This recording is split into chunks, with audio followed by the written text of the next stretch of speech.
How do we engage some of our nation's most disconnected young people from urban areas all over the country in the transformation of their own lives, the lives of their peers, and their communities? So what we're about to do right now is an interactive exercise. And interactive exercises are at the base of our teen empowerment meetings that we do with our youth every day. So what this is going to require is for you to step outside of your comfort zone, put aside everything that you've been taught about using your inside voices inside, all right? So this exercise is called Name Shout. So when I count to 3, everyone in this room, in this theater, is going to scream your name as loud as possible, okay? 1, 2, 3. Yeah! Whoa, okay, that was really good. One more time, 1, 2, 3. Yeah! Okay, so hopefully by now everybody knows everybody else's names and we're all going with our lives. We know that that's not true, but that is exactly what's happening within our communities with our young people. They are disconnected from each other, and they're screaming for resources that they need. They're screaming for resources they need in their homes, in their schools, and in their lives. And what is happening? Nobody's listening. So that leaves them feeling powerless. But this is why we need to eat. We spend billions of dollars on disconnected young people every year. Young black male youth are 4 times more likely to be unemployed and 10 times more likely to be incarcerated than the average young person. And let's look at it locally. Recently, the Shot Foundation released a report saying that Rochester has the worst graduation rate for young black males in the nation at 9%. And the closest city to that is Detroit at 20%. So you can see the dynamic of the size of Detroit and the size of Rochester. There's so many underlying issues when we take a look at this, and that's what's really important to take a look at, because Rochester, in addition, is 7th highest in child poverty in the country. Okay, we're dealing with some really serious issues here at home. Okay, and our black-white disparity, we have one of the top 10 worst metro areas for black-white disparity. And when we look at those kinds of issues with housing and employment, those are real issues of power and powerlessness. And we need to be able to address those when it comes to our young people, because they've got some of the highest unemployment rates right now in this country that they've had. And one of the things that we're doing with teen empowerment is trying to take a look at that issue of power, which is extremely important. We've developed a model around this belief that when we hire young people in positions of power to change what's going on in the community, they can have a dramatic impact. Let's face it, we're all looking for some kind of power in our lives. And what power means oftentimes is being able to make decisions about what's going on around you, about then being able to take action on those decisions. And you actually have to have the resources sometimes to be able to take that action. But making decisions and taking action gives us power. We want to feel connected to each other. We want to feel connected to the larger society. That gives us a feeling of power. Being heard and knowing that your voice is going to get you heard and maybe even get you what you need, that is power. These things put together give us hope that things can get better. And that's a really important element. This underlies the foundation of teen empowerment, that young people are seeking out some kind of power. And when they don't have it, they're going to find it.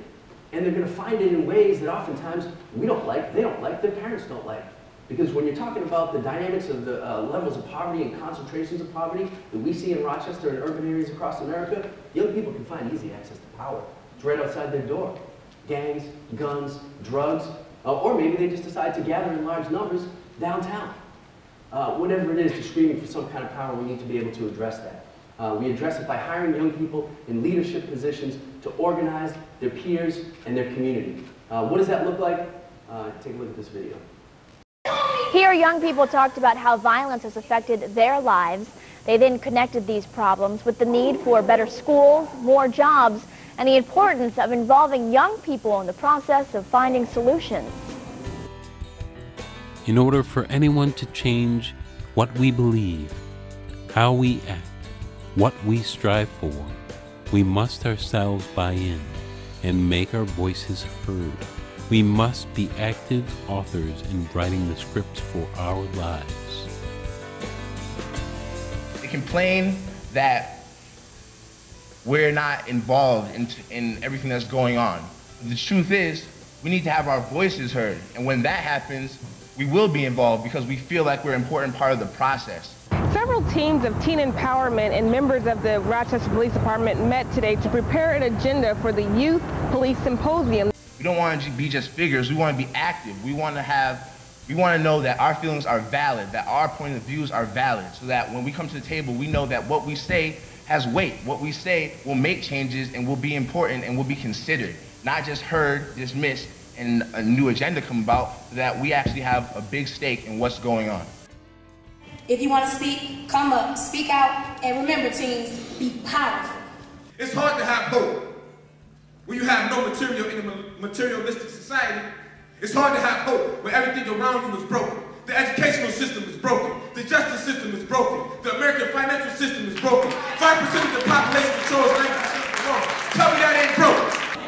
If we want change, we must stand up. Take responsibility for our own behaviors and speak out for the future and for those who will come after us.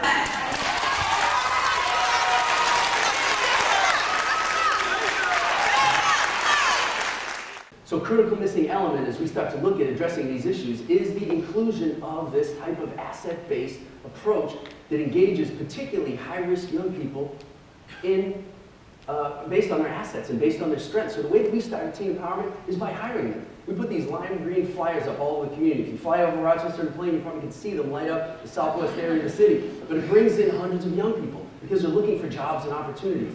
What we do when we get hundreds of young people in is we put them in groups. Okay, because this group approach is really important to how we do things. They have an interactive interview agenda where they get to build relationships, build community, look at the issues that they face in their neighborhoods, and role-play solutions. This interactive approach that we use is fundamental to Teen Empowerment's model because we believe that using interactive methods increases productivity in groups, builds connection, and brings about much more engagement. So let's talk about some of the initiatives that happen when we hire young people. So we hire 10 to 12 young people a year, and these young people take the issues that were brainstormed within the interview process, and they prioritize those issues. Now, those issues can be anything from poverty to drugs to violence, absent parents, education, the lack of jobs, the lack of role models. They prioritize those issues, and then they develop initiatives based on those issues. So the initiatives could be anywhere from a youth-to-youth dialogue session to a peace march, to a peace conference, and they use their talents and their gifts that they have. They use speeches, poetry, acting, dancing, all of their gifts to make other people aware of what's going on within their community. Because we know what happens. We really want a meaningful event, and a lot of times meaningful events can be not fun. Or sometimes we can have fun events that have absolutely no meaning. So we challenge our young people to be able to take their gifts and talents and find that balance. An event that's fun and meaningful so other young people want to be engaged and connected, because that's how we find our leaders. We find our leaders in those places, especially amongst young people who we like to call at risk or high risk and have been marginalized on so many levels. I'm from Boston originally, which is where Teen Empowerment started about 20 years ago. And when we started in Boston in the early 90s at the height of gang violence, by hiring that first group of young people, we were able to put together a peace treaty among 4 to 5 different gangs across the city that is held to this day. It catalyzed what's now known as the Boston Miracle, in which there was a time period where there were almost 2 years in Boston with no young people murdered. So this model that's been developed by founder and executive director Stanley Pollock has been extremely effective in Boston, in Somerville, Massachusetts, and we're here now in Rochester. So let's talk about Rochester's success. So on this slide, we have a bunch of statistics that you can all read for yourselves because hopefully you all know how to read. But we feel like it's much more important to share individual stories, so I'll share mine with you all. I grew up in a home that was very broken, very destructive, and I felt very powerless. My mother was on drugs, my father had left, so I wound up being brought up in an abusive household. So I began to write poetry as a child just to cope with my home environment, what was going on, and to kind of keep myself sane while I was going through all of these life struggles as a child. The first time that I ever performed a poem was at a teen empowerment conference at the age of 16 in front of 500 other young people. And of course I was scared half to death, but that's when I realized that my life wasn't just a struggle for no reason, but it was a testimonial to other young people that you can be successful and that you can make it out. And from that point, I've traveled all over America, been in competitions, I've been on HBO, and now I'm working as a staff member at Teen Empowerment at the age of 22, working on my second degree in college, trying to be successful so that I can be a role model.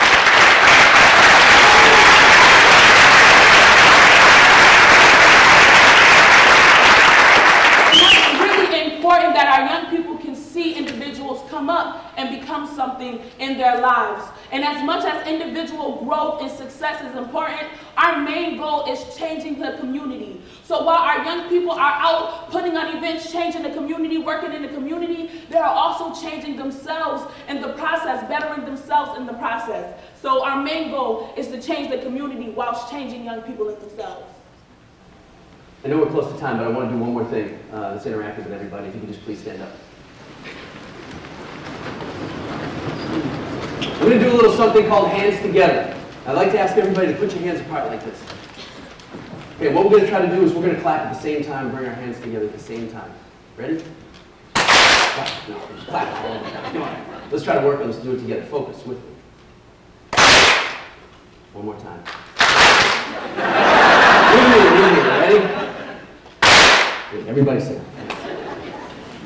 When we come together like that, our hands come together, there's a feeling of power. Okay, this is what we're trying to provide young people with. When they can come together, when adults in our community can come together, we can start to work with them to solve these issues because we cannot do it alone. In fact, we can't do it without their voices. We need them to be included, particularly those young people who are most disengaged. Okay, we need to be able to spread teen empowerment across the city so that other young people can have these opportunities, but we need resources to do that. And that's a really important piece of what's involved in this process. I want to thank you today because we know that we can't do it without young people. Let's give them the opportunity and let's give them the power.